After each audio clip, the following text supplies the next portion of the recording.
Greetings and thanks for joining us once again. Our focus today is the fact that on Monday of this week, the 24th of April 2023, we hit what we call the 3-day rule start. So what this generally means is that we're getting a chance to hear from large institutions regarding how they feel about Tesla and its stock. And that's the focus of our talk today. This is Greg for Teslafaninsight. Thanks once again for joining us. If this is your first time, welcome. If you're a repeat visitor, welcome back. We also want to thank our Patreon supporters. If you enjoy the show, would like more information on better investing and trading, please join us. The first item that I wanted to cover today outside of Tesla is we'd love for our traders to make some money. Check out Chipotle. Very well operating, growing, great movement in stock price recently. Something to check on if you'd like to make some decent returns. So our Tesla focus has sort of hit a little bit of a roadblock. As you know, we developed a concept called the 3-day rule. What is it?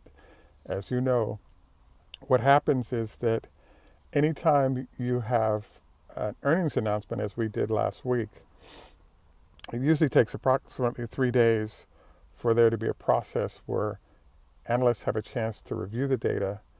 They then make their recommendations on what to do, buy, sell, hold of stock, and then they hand over that information to the large institutions that own those shares. And then from there, we kind of see what the exact response was. As you notice, we had a number of downgrades or neutral responses to Tesla's earnings. And what we're now seeing is sort of the manifestation of all those analyst reports are happening now. Today is sort of the second day in the recent months that we're below 160 and sort of heading further south. And what that suggests is that the large institutions have chosen to lighten up on their positions based on what's going on. The first thing I'd like to do is review kind of how we got here. Obviously, we were in the 120s.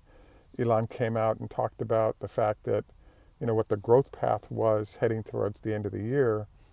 And that sort of pushed us up into the late 190s, into the 200s in the price point.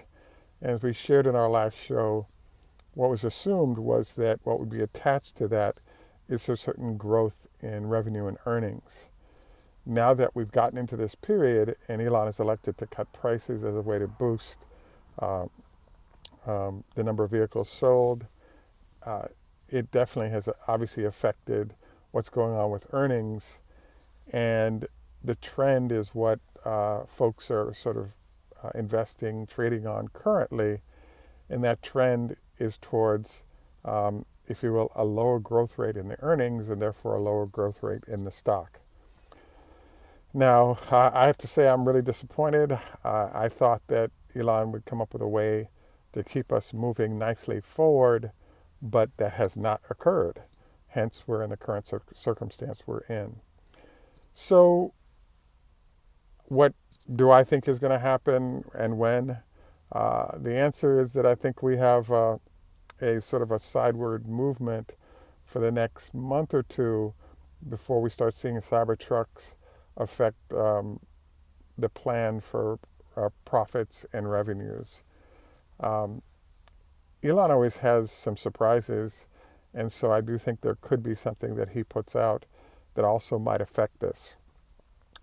I suppose the biggest challenge I see right now is the fact that you have, as we talked about in the last show, a circumstance where there's enough production now coming from competing firms that there's inventory of vehicles out there, and to some extent they do compete with Tesla fairly well. They do not have the charging network, but they do have decent looking vehicles with decent range, etc.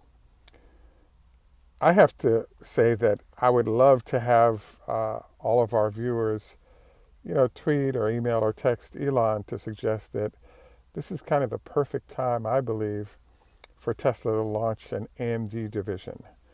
There are a number of rules that Tesla has that don't reflect what consumers would like to see. Number one, there's a limited range of colors. Is it more expensive to set up more colors than Tesla's currently doing at the paint facilities? Absolutely. But if that's what consumers want, I think that would definitely make a difference. Number two, when I've talked about the AMG division, what I was referencing is the fact that the folks at Mercedes are making a killing offering specialty vehicles for performance or luxury that allow folks to really customize their cars to their tastes. And I think that could include more luxury features. And then finally, I don't know if you've noticed this, but there's something called Acura and all these other brands. There was actually a specialty showroom set up by all of these companies to sort of separate buyers in the 50K-ish range from the buyers in the 100K plus range.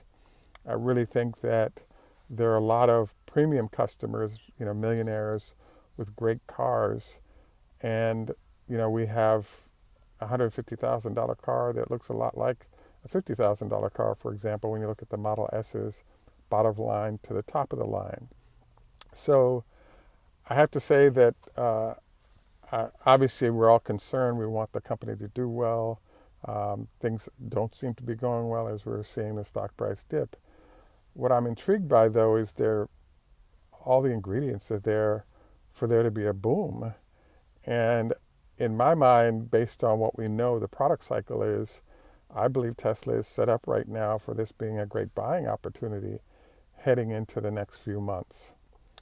Now, the reason why I chose to slow when we did another show in this space was simple. There are, as you know, different constituencies when it comes to buying and selling stock. Obviously, there are the hot money guys, the hedge funds, and they'll move within minutes of when earnings come out. And there are then, and those are kind of called the shorts. There's also a group of folks that are patient longs, meaning that they're buying and holding, and they're targeting a longer period of time, 1, 2, 3, 4, 5 years.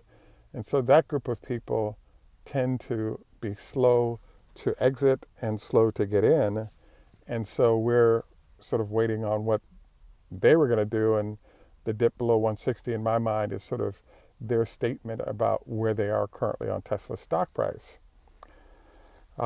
Could something dramatically change this? Well, I really think, as we showed in the last one, that the Cybertruck starting or showing up in people's hands, some data on it, all that stuff could be things that would really, really be a big boost to the stock.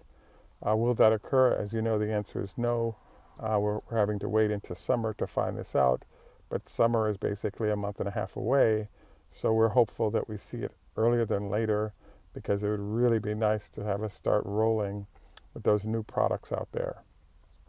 We also already covered the fact that if in fact there's a larger number of packs out there without people buying vehicles, those packs definitely can be redirected to other products like stationary storage, in home, or with large entities. There's a number of ways those could be used. I think that would make a big difference. So in general, I believe that Tesla is positioned well. I just think that right now we're in a tough spot because of the delay in the start of the Cybertruck deliveries. And, I believe that this will put a lot of pressure on competitors who rely on profits from these pickup trucks in order to be able to subsidize the vehicles that they're putting out there at low prices when it comes to Tesla. So I'd have to say I'm a little disappointed, but I do think there's some horizon hope here. And for the true Tesla fans, I think we hang in there and see some good results post. So this finishes up our Tesla comments regarding movement of stock price relative to the 3-day rule. We're now moving on to our usual health tips. So I recently had a meeting with a guy named Dr. Gailey, who is in the Boise, Idaho area. He's an eye surgeon. And so I've chosen this round to sort of focus on your eyes. So the main thing he talked about is the fact that up until you're about 50, you can get away with 3 to 5 year delays before you see your eye doctor or have your eyes tested, etc. Post 50, he indicated that every 1 to 2 years is a good idea to have your eyes checked, because if there are issues like glaucoma or other issues, the earlier they can get at it, the better the chance that it's simply a short visit to the office to address the issue versus having to go into the hospital for a major surgery to address issues that you might have. I actually asked him about, are there foods or exercises or things you might want to do? And what he indicated is general health practices in terms of exercise and diet that apply to your whole body also apply to your eyes. The other thing that he pointed out is that it's a really good idea, particularly if you're outside a lot, to wear sunglasses. This definitely helps mitigate the impact of sun on your eyes, and it's definitely something to be mindful of. I was further corrected on this by a friend who indicated that the lighter your eyes are, the higher the likelihood that the sunglasses will definitely make a difference in terms of addressing sort of damage to your eyes. Any rate, don't forget, prior to lovemaking, no more than a salad. We definitely appreciate your taking time to join us. This is Greg for Teslafaninsight. Tschüss, German, au revoir, French, Lehitro, Hebrew, Choda, Farsi, Russian, Ni hao ma, Chinese, Konbanwa, Japanese, Hey do, Swedish, Namaste, Hindi, and Arrivederci. And in Jamaica, we say enough respect, walk good man. We look forward to your comments in this space, and look forward to, as a community, finding ways to boost Tesla back up. And let's get those tweets in, because I think an AMG division of Tesla would be a nice boon and allow folks to put their finger on the vehicles, which I think could help boost sales back up. Have a great day, and bye for now.